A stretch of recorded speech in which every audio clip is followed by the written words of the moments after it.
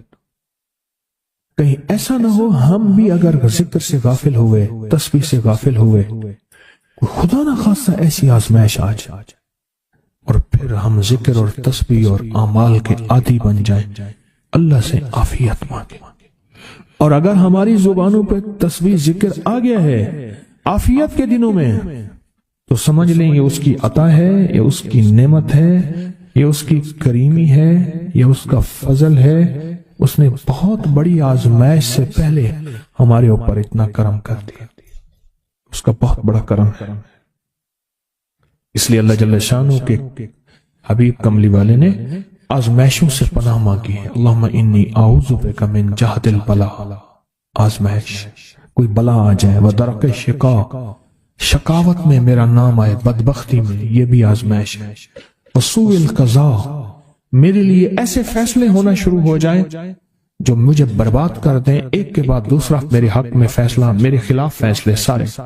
وشماتت الاعداء, اور ایسا وقت میرے آزمائش نہ آئے کہ دشمن تالیاں بجائیں, دشمن ہنسے اور میرا مذاق اڑائے. اس لیے میرے آقا نے, میرے حضور نے آزمائشوں سے پناہ مانگی ہے, عافیت مانگی ہے. اللہم انی اعوذ بک من زوال نعمتک, اللہ نعمت دی پھر اس کا زوال آ گیا. وتحول عافیت, عافیت دی تو تو نے چھین لی. اللہم انی اعوذ بک من زوال نعمتک وتحول عافیتک وفجاءت نقمتک وجمیع سخطک. اے اللہ کو میرے اوپر ایسے حملے ہوں اور سختیاں میرے اوپر شروع ہوں, مولا میں اس سے پناہ مانگتا ہوں.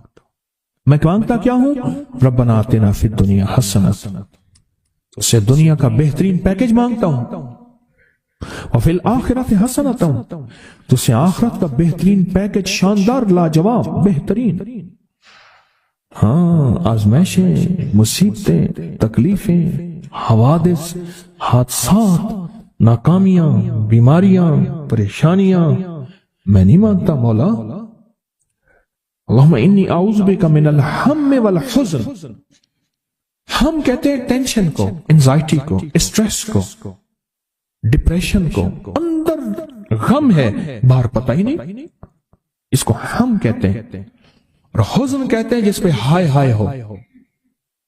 اے اللہ میں تجھ سے اندر کا دکھ جو مجھے دیمک کی طرح کھائے, اور باہر کا دکھ جو مجھے تڑپائے, اندر کا دکھ کھائے اور باہر کا دکھ تڑپائے, اے اللہ میں اس سے پناہ مانگتا ہوں. ہم والحزن, عجز والکسل, ایسا کہ میں عاجز ہو جاؤں یا میرے پر سستی غالب ہو جائے. کتنے لوگ ایسے ہیں ان کے اوپر سستی غالب ہے, بہت بڑی مصیبت ہے زندگی کی. میرے آقا کملی والے نے اس سے پناہ مانگی. اللہ کے حبیب میرے آقا نے آزمائشوں سے پناہ مانگی. اللہم انی اعوذ بک من الفقر والکفر, اے میرا مولا مجھے کفر سے اور فقر سے بچا. فقر ایسا, غربت ایسی آئے کہ میرے ذہن میں ہر وقت لوگوں کی جیب پہ نظر, ہر وقت لوگوں کی جیبوں پہ نظر ہو. یہ دو وقت میں ہوتا ہے, ذہن نشین رکھیے گا. اس فقیر کا تجربہ ہے, ایک جب طمع بڑھ جاتا ہے, لالچ بڑھ جاتی ہے, اس وقت لوگوں کی جیبوں پہ نظر ہوتی ہے. جب فقر بڑھ جاتا ہے, غربت اور تنگ دستی اور فقیری بڑھ جاتی ہے, پھر لوگوں کی جیبوں پہ نظر اس کی ہوتی ہے اور اللہ کے خزانوں پہ نظر نہیں ہوتی یا کم ہوتی.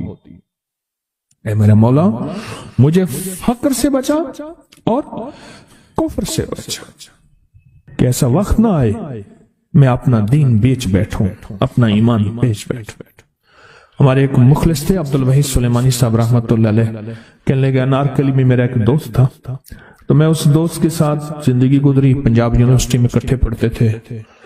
تو پھر پتا چلا کہ وہ بہت مالدار ہو گیا. اسلام آباد کے ایک بہت بڑے سیکٹر میں گیا تو اس کا گھر دیکھا، گاڑیاں، بڑا گھر، اور یہاں اس کے پاس ایک پرانی سی پتلون ہوتی تھی اور غربت ہوتی تھی اور انارکلی کے کسی اوپر چبارے کے کسی کمرہ لیا ہوا تھا. تو میں نے اس کا نام لے کے پوچھا یہ کیا؟ اس نے ایسے سینے پہ ہاتھ رکھ کے کہا بس یہی بیچا ہے، اب باقی سب ٹھیک ہے، سینے پہ ایمان بیچا ہے، سب کچھ مل گیا. اللہ میرے پر وہ وقت نہ لا جب میرے اوپر فقر غالب آ جائے یا کفر آ جائے. میری آقا کملی والے نے آزمائشوں سے پناہ مانگی، اور آپ حضرات کتنے خوش قسمت ہیں، اس کی شان کریمی اللہ نے آزمائشوں سے بچائے، اور انشاءاللہ ان نام کی برکتوں سے، ان دعاؤں کی برکتوں سے، ان تسبیحوں کی برکتوں سے، اس اللہ کے نام لینے کی برکت سے انشاءاللہ اللہ اور آزمائشوں سے بچائے گا.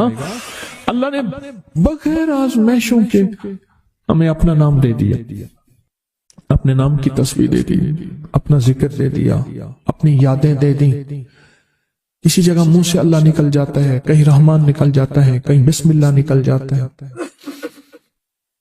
ابو عبداللہ مغربی فرماتے ہیں میں نے رسول اللہ صلی اللہ علیہ وسلم کو خواب میں دیکھا، عرض کیا مجھے اللہ سے ایک حاجت ہے، کس وسیلے سے دعا مانگوں؟ عرض کیا مجھے اللہ سے ایک حاجت ہے، کس وسیلے سے دعا مانگوں؟ کوئی عمل بتا دیں، کوئی وسیلہ بتا دیں آقا. میں نے حضور سے خواب میں سوال کیا. آپ نے ارشاد فرمایا جس کو بھی اللہ سے کوئی حاجت ہو اسے چاہیے وہ سجدے کرے، یعنی 2 رکعت ادا کرے اور سجدے کی ہر رکعت میں 40 مرتبہ آیت کریمہ پڑھے، جو میں عمل میں بتایا کرتا ہوں. لا الہ الا انت سبحانک انی کنت من الظالمین. جب بھی کوئی مشکل ہو، الجھن ہو، پریشانی ہو، کوئی تکلیف ہو، کوئی مسئلہ ہو، تو میرے حضور نے فرمایا کہ تو ایسا کر، تو ایسا کر، تو کیا کر، تو نفل پڑھ، ہر رکعت میں سبحان ربی الاعلیٰ کے بعد 40 مرتبہ آیت کریمہ پڑھ، اور پڑھ ایسے ڈوب ڈوب کے، مانگ مانگ کے، گڑ گڑا کے، بھیکاری محتاج سائل اور منگتا بن کے پڑھ. اور حدیث میں آیا کہ کوئی مصیبت زدہ اس کو نہیں پڑھتا جس کی مصیبت دور نہیں ہوتی. آیت کریمہ کو فرمایا کوئی مصیبت زدہ اگر پڑھ لے اس کی مصیبت دور ہوتی ہے. اور ایک اور حدیث میں ہے کہ کبھی ایسا نہیں ہوا کہ کسی مسلمان آدمی نے کسی چیز کے لیے اسے پڑھا ہو اور اس کی دعا قبول نہ ہوئی ہو. اور اس کو ترمذی اور نسائی نے روایت کیا ہے. میرے آقا فرماتے ہیں کہ میں جب شب معراج میں میرا ایک شخص پر گزر ہوا جو نور عرش میں چھپا ہوا تھا، عرش کے نور میں اتنا ڈوبا ہوا تھا، خود چھپا ہوا تھا عرش کے نور میں. میں نے پوچھا یہ کون ہے، یا کوئی فرشتہ ہے؟ فرمایا نہیں. میں نے کہا تو پھر یہ کون ہے؟ فرمایا ایک انسان ہے. جب دنیا میں تھا تو یاد خدا اسے اس کی زبان پر تر و تازہ رہتی تھی، اس کا دل مسجد میں لگا رہتا تھا. آج اللہ کے حضور یہ نور عرش کے نور میں اتنا ڈوبا ہے کہ خود چھپ گیا. 2 چیزوں کی وجہ سے. ایک، اس کی زبان ہر وقت اللہ کی یاد سے تر و تازہ رہتی تھی. جو دم غافل سو دم کافر، میں نے مرشد سبق پڑھایا ہو. حضور کہتے ہیں میں مرشد کے پاس گیا، میں نے کہا حضرت کو نصیحت فرما دیں. فرمایا میری نصیحت یہی ہے جس دم غافل ہوگا سمجھ لے وہ دم تیرا کافر ہے. اور کافر کے معنی اصل ہیں انکار کے. وہ تیرا دم اللہ کے ساتھ جڑا ہوا نہیں ہے. فرمایا ذکر کرنے والوں کی مثال زندہ کی ہے اور ذکر نہ کرنے والوں کی مثال مردہ کی ہے. حضرت خالد بن ولید نے فرمایا ایک طرف ہزاروں تھے اور فرمایا مجھے چند دے دیں. تو پوچھا آپ کو چند کیوں دیں؟ کہا وہ سارے مردہ ہیں. وہ کلمہ پڑھنے والے نہیں تھے، وہ سارے مردہ ہیں، مجھے چند کلمہ پڑھنے والے دے دیں، یہ سارے زندہ ہیں اور یہ غالب آئیں گے اور یہی